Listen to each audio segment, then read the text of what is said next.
आपसे तय आपके बारे में जवाब चर्चा इस बात की है कि चर्चा इस बात की है कि 20 सीटें मिलने जा रही हैं। कई बार शक किया जाता है कि वो अगर सम्मानजनक सीटें नहीं मिली तो वो अलग राह अपनाएंगे। देखिए, हमारे नेता ने माननीय प्रधानमंत्री नरेंद्र मोदी जी के लिए हमेशा जब वो एनडीए गठबंधन के थे और प्रधानमंत्री जी के लिए हमेशा अपनी आस्था जताई। आज भी वो आस्था कायम है और मुझे पूर्ण उम्मीद है कि सबसे बड़े दल और बड़े दल होने के नाते अपने छोटे घटक दल अपने छोटे भाई के साथ न्याय और सम्मान। नमस्कार, हमारा नाम है समरीन और आपने देखना शुरू कर दिया है लाइव सिटीज। देखिए, लाइव सिटीज की टीम इस वक्त एलजेपीआर के दफ्तर में मौजूद है और आपको बता दें कि अभी अभी यहाँ पर अरुण भारती ने बड़ी प्रेस कॉन्फ्रेंस की है और इस पीसी में उन्होंने कई बातों का जिक्र कर दिया है। देखिए, आपको याद होगा कि कुछ वक्त पहले चिराग पासवान को लेकर के खबर चलाई गई थी और साफ साफ कहा गया था कि एलजेपीआर के खाते में 20 सीटें आई हैं। आपको याद होगा कि उस खबर में ये भी कहा गया था कि एनडीए में सीट शेयरिंग का फॉर्मूला तय हो चुका है। लेकिन आपको बता दें कि अभी अभी अरुण भारती ने सस्पेंस से पर्दा उठा दिया है, बता दिया है कि आखिर पूरा सच क्या है, बता दिया है कि एलजेपीआर को कितनी सीटें चाहिए। देखिए, आप ये भी जानते हैं कि लगातार अरुण भारती कह रहे हैं कि हमें सम्मानजनक सीटें चाहिए। आपने सुना है कि लगातार अरुण भारती कह रहे हैं कि 2015 में जितनी सीटें आई थी, 2020 में हम लोगों ने जितनी सीटों पर चुनाव लड़ा था, उन्हीं आंकड़ों के बीच में इस बार हमें सीटें मिलनी चाहिए। और देखिए, मीडिया वालों ने भी अरुण भारती से सीधा सवाल पूछा है, जानने की कोशिश की है कि आखिर एलजेपीआर को कितनी सीटें चाहिए। तो क्या कुछ कह रहे हैं अरुण भारती, सबसे पहले आप उनको सुनिए।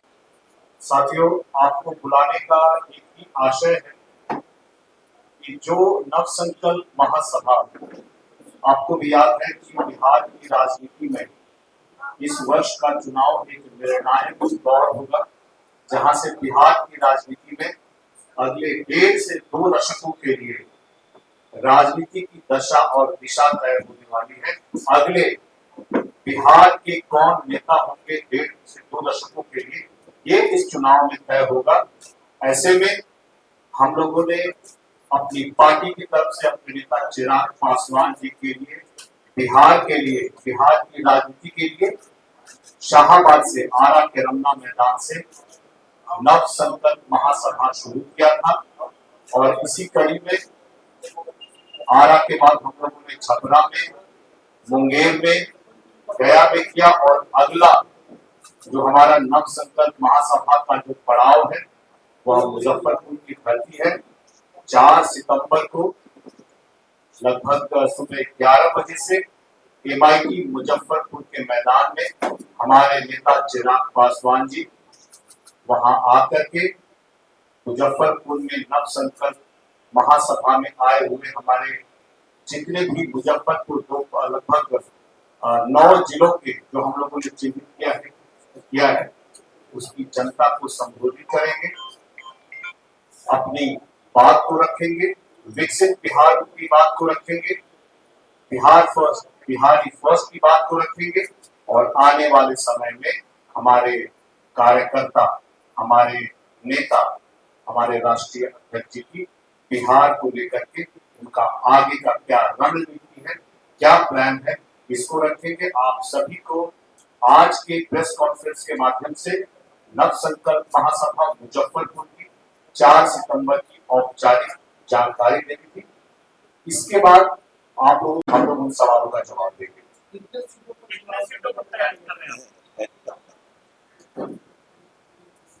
आपको सवाल सही से फ्रेम करना पड़ेगा। हमारे नेता ने भी पहले कहा है कि हम लोग बिहार विधानसभा के चुनावों की तैयारी के लिए पूरे के पूरे 243 विधानसभा सीटों पर तैयारी कर रहे हैं और बातचीत चल रही है। एक बार बातचीत जब सकारात्मक हो जाएगी, सारे घटक दलों की भी सहमति बन जाएगी, तो इसकी जानकारी भी आप सभी को दे दी जाएगी। पार्टी जी, राहुल गांधी, तेजस्वी यादव लगातार यात्रा कर रहे हैं। कल जो घटना घटी प्रदेश कांग्रेस कार्यालय में लाठी डंडे चले, पत्थर चला, कैसे लेते हैं इसको आप इस पूरी घटना को? तेजस्वी जी ने तो पहले ही कल ही शायद उन्होंने कोई ऐसा बयान दिया है जिसमें उन्होंने कहा है, उन्होंने बयान दिया है जहां पर उन्होंने ये कहा है कि हम किसी को उड़ा देंगे, ऐसी यात्रा से क्या क्या उड़ गया। देखिए वही भाषा का प्रयोग कर रहे हैं जो जंगल राज में हुआ करता था। किसी को गोली से उड़ा देंगे, किसी को बम से उड़ा देंगे, इसको उड़ा देंगे, उसको उड़ा देंगे। इसी क्रम में याद कीजिए पहले प्रधानमंत्री जी के लिए अपशब्दों का प्रयोग किया गया, उसके बाद कांग्रेस के कार्यालय में मारपीट की गई। आने वाले समय में धीरे धीरे आप देखेंगे कि इसी तरह से जंगल राज की पुनरावृत्ति की अग्रसर होने की तरफ हम चाहते हैं कि चुनावों के बाद दोबारा जंगल राज की सरकार आए, लेकिन हम लोगों को ये प्रयास करना है, बिहार की जनता को सोच समझकर यह प्रयास करना है कि जंगल राज की पुनरावृत्ति दोबारा बिहार में ना हो। लेकिन किसी पार्टी दफ्तर में बीजेपी के दो मंत्री 3 विधायक घुस जाते हैं, मारपीट करते हैं, तोड़फोड़ करते हैं, कितना सही है? देखिए वहां पे घटनास्थल पे घूम नहीं है, लेकिन मुझे ये जरूर पता है कि अगर कोई भी मुझसे संवाद करने के लिए आएगा तो मैं कोई भी प्रतिकार करने से पहले उसकी बात को अवश्य सुनूंगा। और मुझे लगता है कि अपनी बात को रखने के लिए हमारे एनडीए के सबसे बड़े घटक दल के लोग गए थे, लेकिन मारपीट की शुरुआत कांग्रेस की तरफ से। लेकिन ये पहले में घुस गए, गाड़ियों का शीशा फोड़ दिया। देखिए पहली बार नहीं हो रहा है कि कोई पार्टी प्रदर्शन नहीं करती है, लेकिन मुझे पूर्ण उम्मीद है कि जंगल राज वाले लोगों की तरफ से इसकी शुरुआत की गई। सीट शेयरिंग में आपका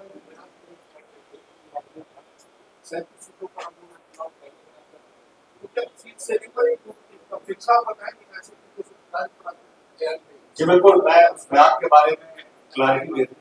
मैंने जो कहा था उसका मतलब समझने की जरूरत है। आप याद कीजिए सबसे हमारी पार्टी बनी है जब हमारे संस्थापक स्वर्गीय रामविलास पासवान जी हम लोगों के बीच मौजूद थे।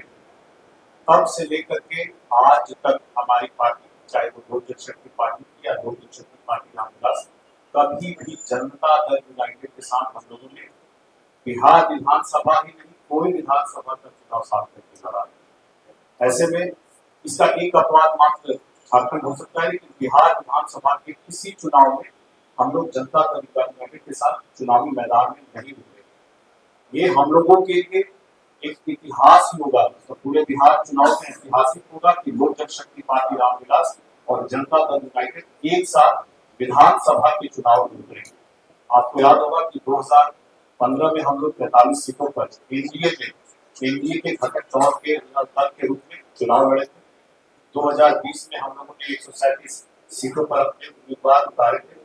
ये मेरी व्यक्तिगत राय है, ये मेरे नेता की राय थी, मेरी व्यक्तिगत राय है कि हमारी पार्टी के लिए कोई भी सम्मानजनक समझौता इन्हीं 2 सीटों के आंकड़े के बीच में होना चाहिए।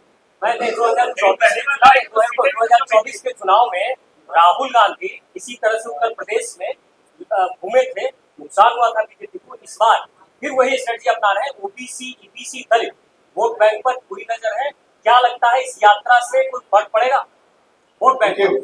वोट अधिकार यात्रा जो राहुल गांधी निकाल रहे हैं इससे जनता के बीच में बहुत ज्यादा फर्क नहीं पड़ रहा है। कोई भी यात्रा को सफल होने के लिए जरूरी है कि वो जन आंदोलन बने। ये सिर्फ और सिर्फ राहुल गांधी और तेजस्वी जी की यात्रा बनकर के रह गई है, और ऐसी यात्रा जिसमें प्रधानमंत्री जी के लिए अपना नैरेटिव चलाने के लिए, जनता के बीच में भ्रम फैलाने के लिए, अगर उनका नैरेटिव नहीं चल पाता है, जनता के बीच उनका भ्रम जाल नहीं चल पाता है, तो ऐसे में प्रधानमंत्री जी के लिए अपशब्दों का प्रयोग करते हैं। आपको याद होगा इसी बात को 1 साल पहले लोकसभा चुनाव 2024 में भी तेजस्वी यादव जी का मंच था। जमुई लोकसभा चुनाव में उनके ही मंच के सामने से हमारे नेता चिराग पासवान जी के लिए भी अपशब्द कहे गए थे। तो ये उन लोगों का इतिहास रहा है, संस्कृति रही है, और आप जंगल राज के नेताओं से राजनीति में शुचिता का उम्मीद से नहीं कर सकते हैं।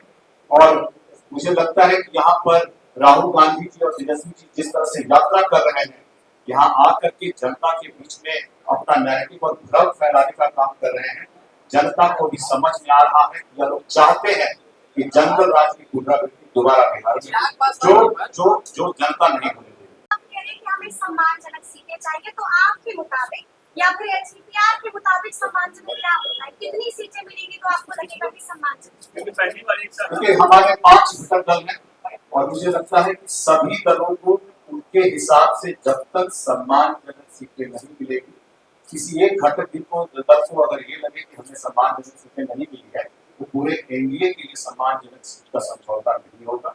मेरी इसी बात में आपकी जो बात का जवाब है और साथ में आशा है आप लोग भी समझदार हैं, बहुत सारी चीजों को समझेंगे। कितनी सीटें सीटें कितनी है सर, ये तो बताइए।